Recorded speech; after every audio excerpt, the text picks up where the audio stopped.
Okay, I'm back, and time for a little bit more Christian sleaze. It's all over the place.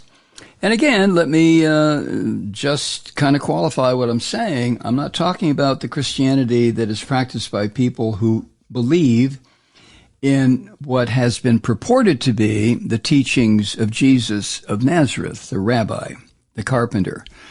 Whether or not he really espoused gentleness and kindness and rendering unto Caesar that which is Caesar's and to God that which is God's, it's up for debate. But according to Peter and Paul, the two Jews who established what became known as Christianity, although just an offshoot of Judaism when you get right down to it. But according to Peter and Paul, Jesus was like the little lambs and the little cuddly babies and raised people from the dead and all this other happy horse shit. Well, all right. If you believe in that aspect of Christianity, have at it. That's your personal business, and I would say I respect you for having a belief system that is based on magic and, weirdness, and you're able to maintain it, and you don't force it down anybody else's throat. Good on you, mate. I mean, I have no quarrel with you at all. You know who I'm talking about when I go after these Christian devils, these people who boiled up out of a portal from hell in the name of the Antichrist, Donald Trump, and are doing the damage that was predicted in their own holy book. I mean, it's happening in front of their eyes, and they refuse to see it. There are none so blind as those who will not see. Okay. Anyway, Cassidy Hutchinson, who is a crucial J6 witness, she says in her new book that she was groped by Rudy the Bat Giuliani. And hasn't this miserable son of a bitch sunk into the slime? Now he's being sued for $1.4 million by his own lawyer, whom he has known and worked with for 35 years. Poor Rudy. But she said he was like a wolf closing in on its prey on the day of the attack on the Capitol, when all these scum were gathered in the little white tent. The two adult Trump sons, these two little con artists, grifting pricks, and their girlfriends were there. Anyway, she was describing meeting with Giuliani backstage at that speech near the White House before his gang tried to destroy the government of the United States. And she says that Rudy the Bat turned Trump lawyer put his hand, quote, under my blazer, then my skirt. I feel his frozen fingers trail up my thigh. He tilts his chin up. The whites of his eyes look jaundiced.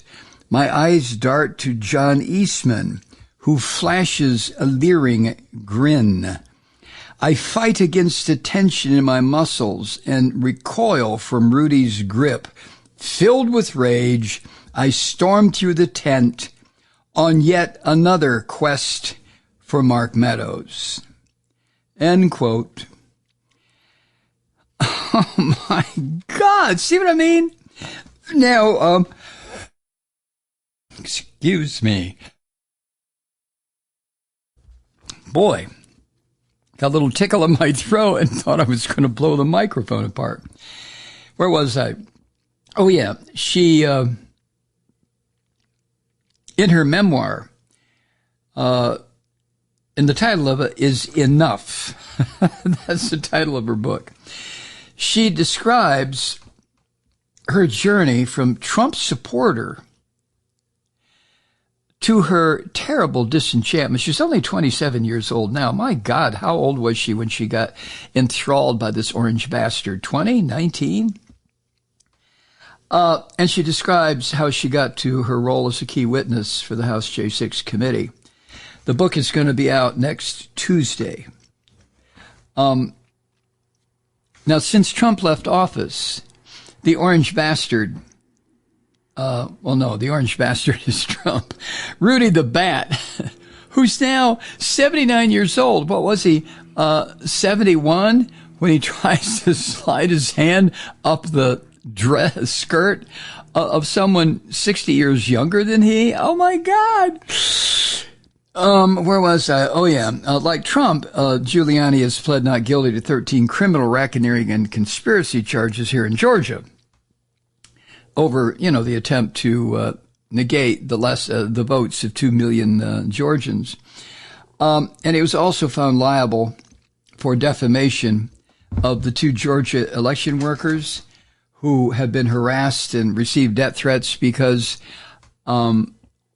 Giuliani and Eastman made up a bunch of shit that they had hidden votes for the orange bastard or change votes or whatever. And these 2 women, a mother and daughter, have been harassed beyond what most people could possibly endure.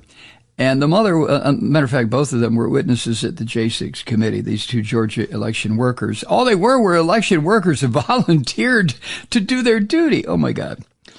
Anyway, the Washington, D.C. Bar Association has recommended that Giuliani be disbarred. I don't know what the delay is. The son of a bitch is a criminal. Oh, I know. Innocent until proven guilty. Yeah, okay.